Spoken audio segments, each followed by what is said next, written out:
Imagine a dusty, sun-baked lemon grove in the middle of nowhere, surrounded by nothing but arid hills and empty dirt roads. Now, close your eyes and replace that quiet grove with a billion-dollar empire of glass skyscrapers, sprawling studio, lots, global red carpet premieres, and the most powerful cultural machine the world has ever known. That single transformation is not just a story about movies. It is the ultimate story of the American dream, a tale of outlaws, tycoons, genius, greed, and the relentless pursuit of the spotlight. Welcome to the U.S. Lens. Today, we are unpacking the entire unfiltered history of Hollywood, the place that did not just capture the American experience, but literally exported it to every corner of the globe, changing how the entire human race tells its stories. To understand how this sprawling empire was built, we have to travel back to the very beginning of the 20th century, not to California, but to the gritty, freezing streets of New York and New Jersey. In the early 1900s, the motion picture industry was a chaotic, cutthroat monopoly controlled by a man named Thomas Edison.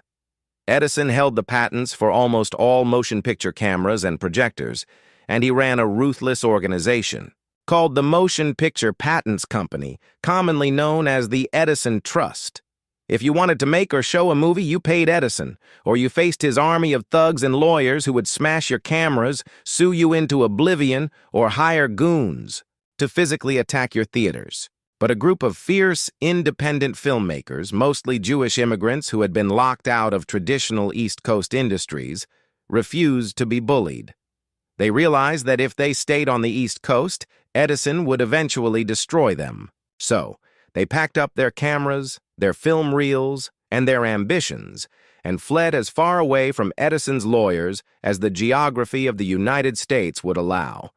They went to Los Angeles, California. Los Angeles was perfect for several reasons.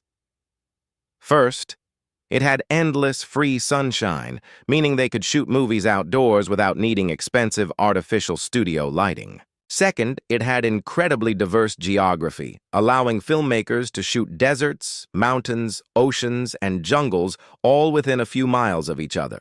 But most importantly, it was 3,000 miles away from New Jersey.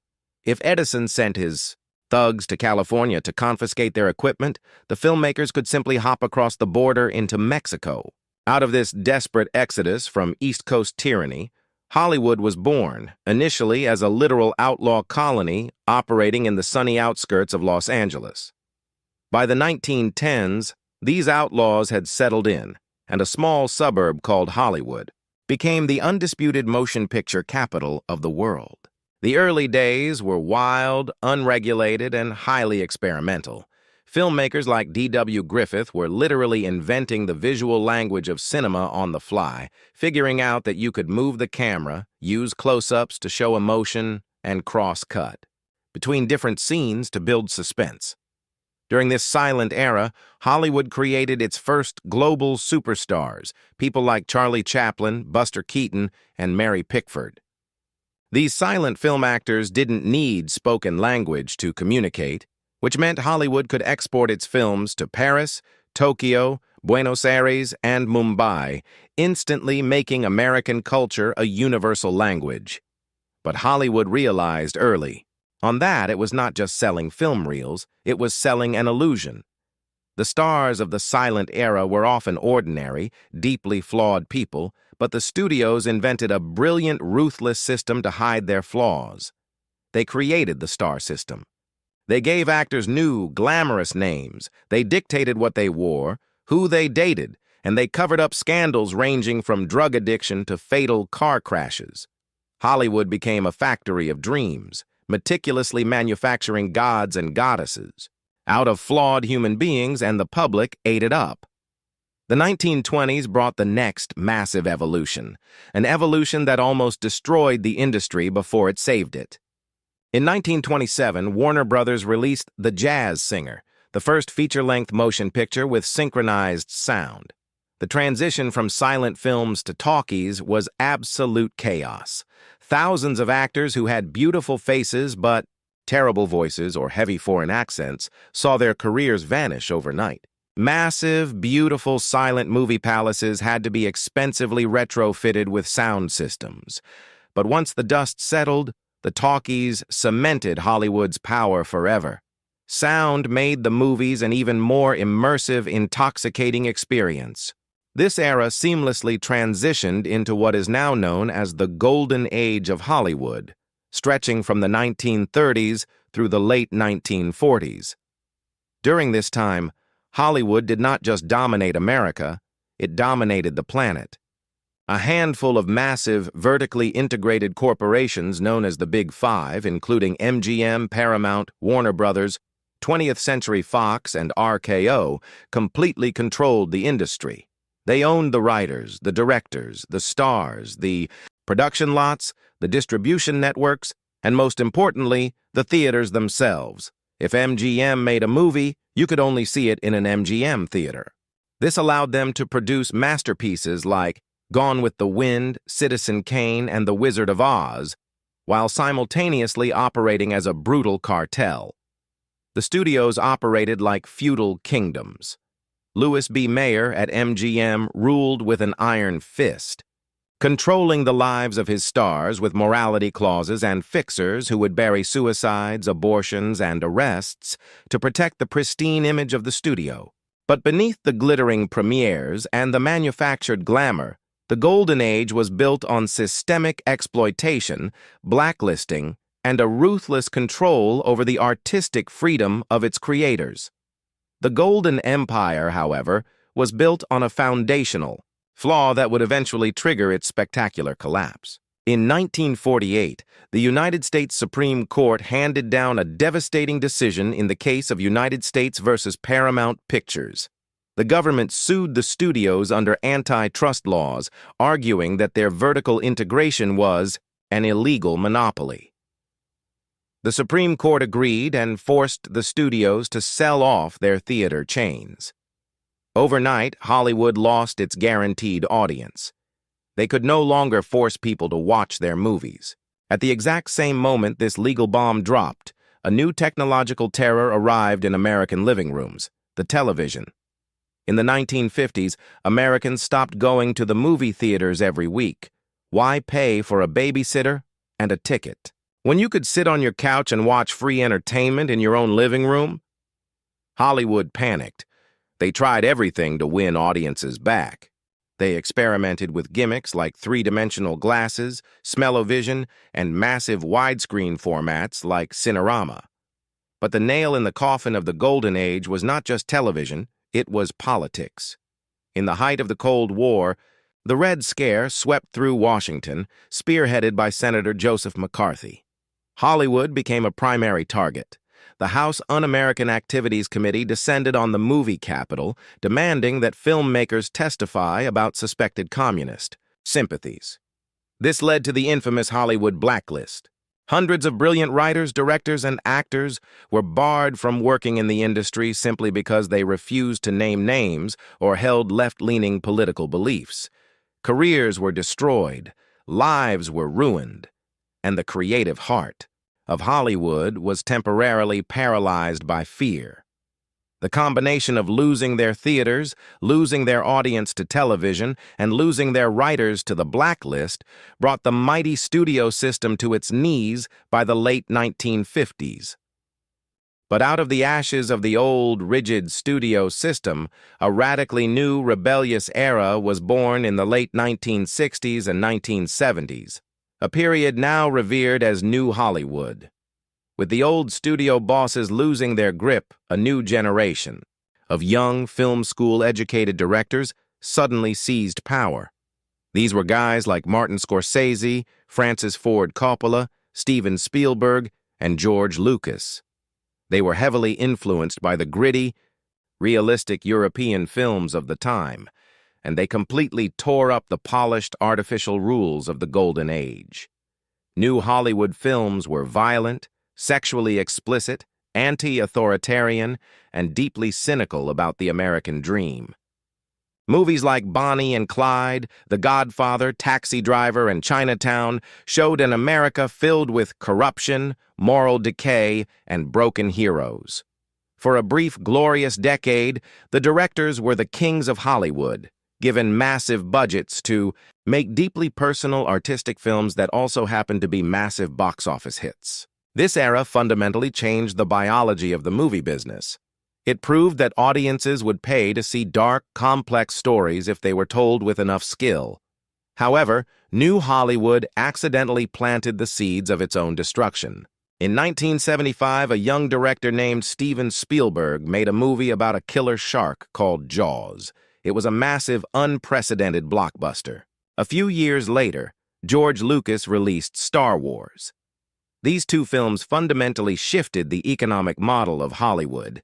They proved that instead of making a bunch of moderately budgeted films for adults, a studio could make one massive, spectacular event movie, saturate the market with merchandise and advertising, and make hundreds of millions of dollars.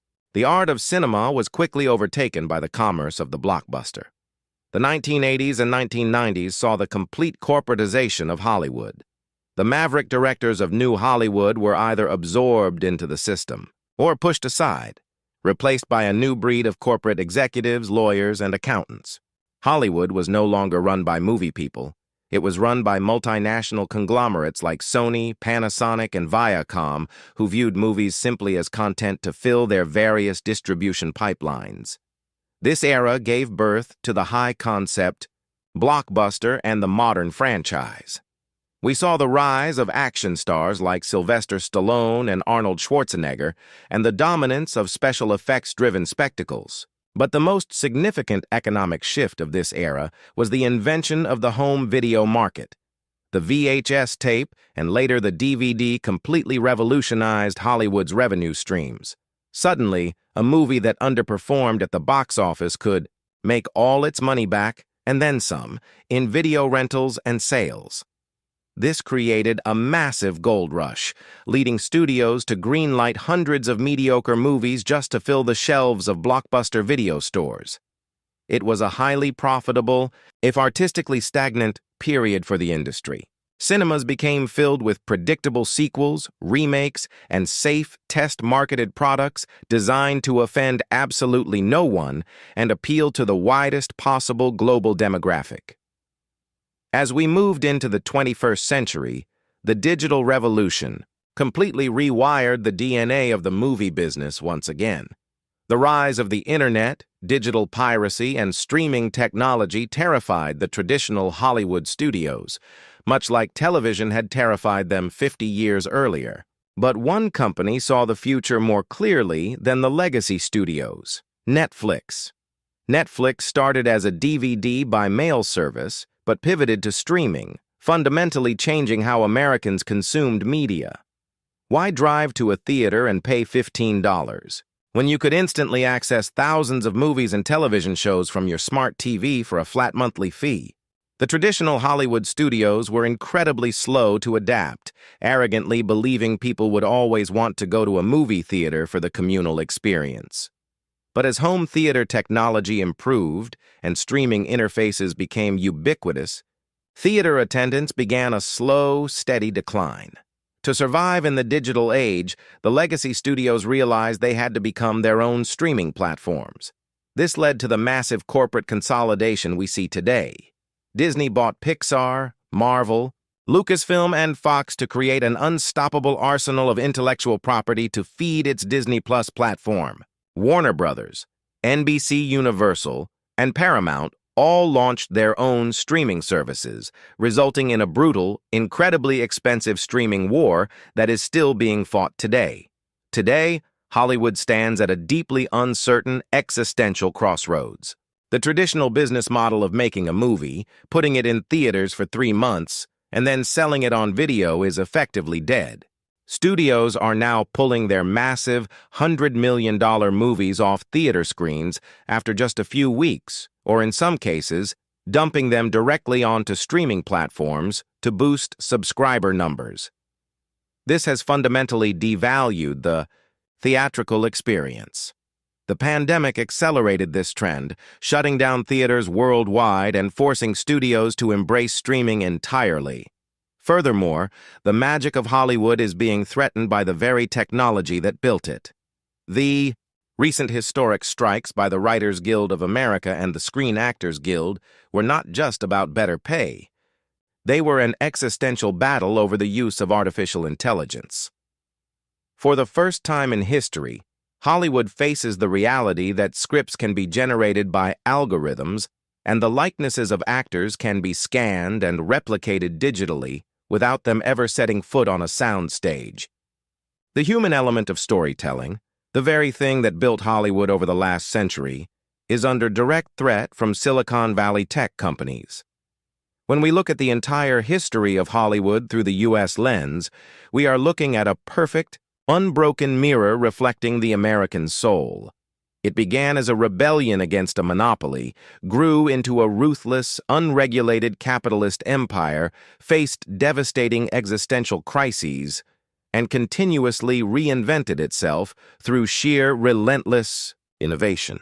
Hollywood has always been a paradox. It is a place that champions progressive, liberal values on screen, while operating behind the scenes as one of the most cutthroat, exploitative industries on earth.